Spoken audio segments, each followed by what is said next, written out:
我最上瘾的事情还是游山探野、睡野庙，没有任何任务的睡个觉，睡下来5、60次。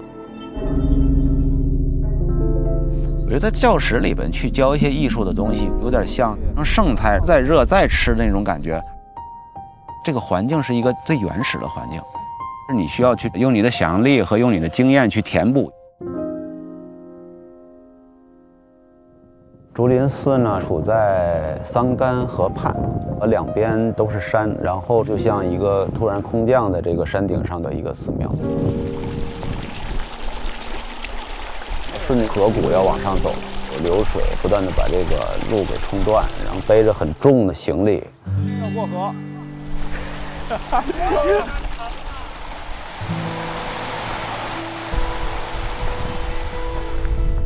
走了大概有个4、5公里的这种山路吧，体力就已经很耗尽的那种感觉。周围也没有什么人烟嘛，就除了荒山的石头，甚至几棵树都没有。但是，一进入寺院，它就是一个特别安静的一个氛围，完全是一个另外的世界，这种感觉。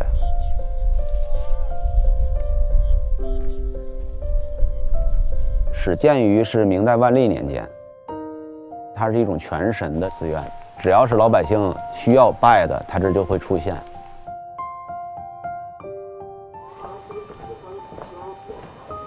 万仞之巅，犯此三难，而成之，是见人力可以于天险，而善念之感发一心也。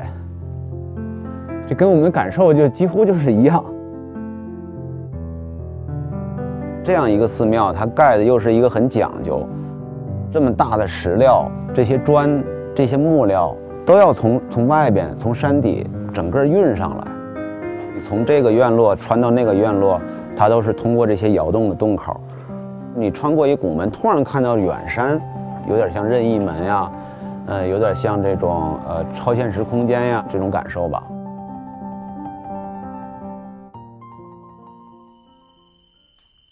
他这个画应该是从明代一直到2009年。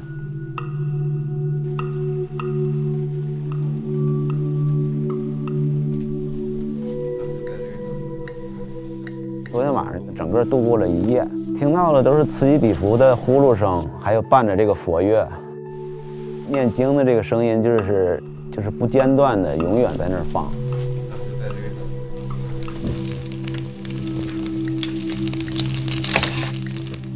调队的这个小团伙做了很多这样的艺术游戏，睡庙这个活动睡下来5、60次吧，是我们调队就是延续时间最长的活动。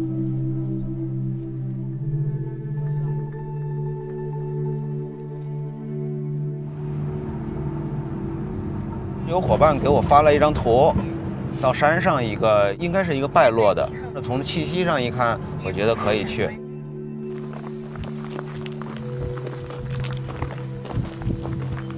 哎，已经看到点东西了。一个孤山，只有石头，哇，下面2个孤零零的小庙。过去一看啊，原来是泉水，给这泉水还盖了一个小亭。所以就是它这个庙群在这儿就有了理由了，是因为这个泉，这是一切的一个根源，很善。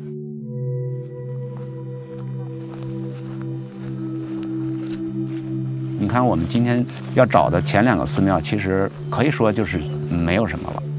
哎，但是我们发现了这儿，这个是原来计划里没有的。发现几块残碑，还有一块地砌的石头。明成化17年，哦，明代重建，那就是说明之前就已经有了。然后那个土坎下边还有那个推磨的一个小棚子，就说明曾经有人在这过日子，对，就是原来是有守庙人。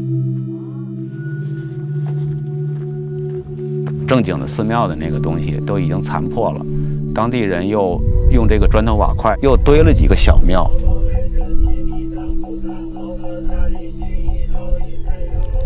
数字时代越来越快，越来越快。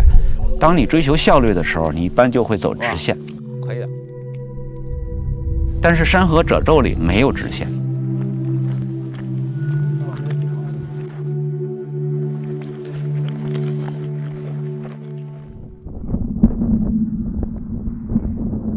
现在面对的这个山也属于那个桑干河流域的，5万年以前或者10万年以前，这儿就是一片大湖。把这个细棍儿啪插进去，这叫安装，这就是最原始的装置的意思。这种荒野里的这些东西，它不是那种活的生龙活虎、特别发达的那种感觉，它将是在这种活和死之间的临界的状态。是你需要去琢磨，用你的想象力和用你的经验去填补。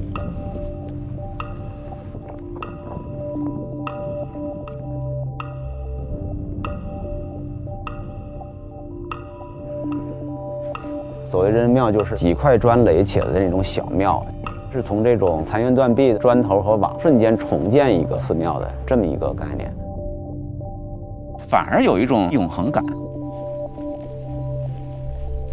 其实人都是从山河里走出来的，生发的地方反而是荒落的。不管你有没有人，它就在这儿长着，活着。